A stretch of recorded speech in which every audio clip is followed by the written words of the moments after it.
Gerien, 1000 bonnetjes alsjeblieft, 1000 bonnetjes.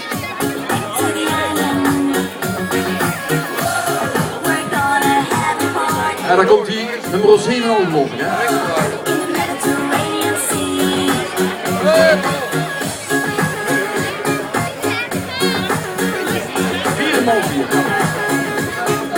4x4 offroad op Pieter. Dat zijn eigenlijk de moddermannen, 4x4. Dan komen ze, Castaway. De mannen die FedEx pakketjes rondbrengen. Als hij vuur krijgt, krijgt hij €100.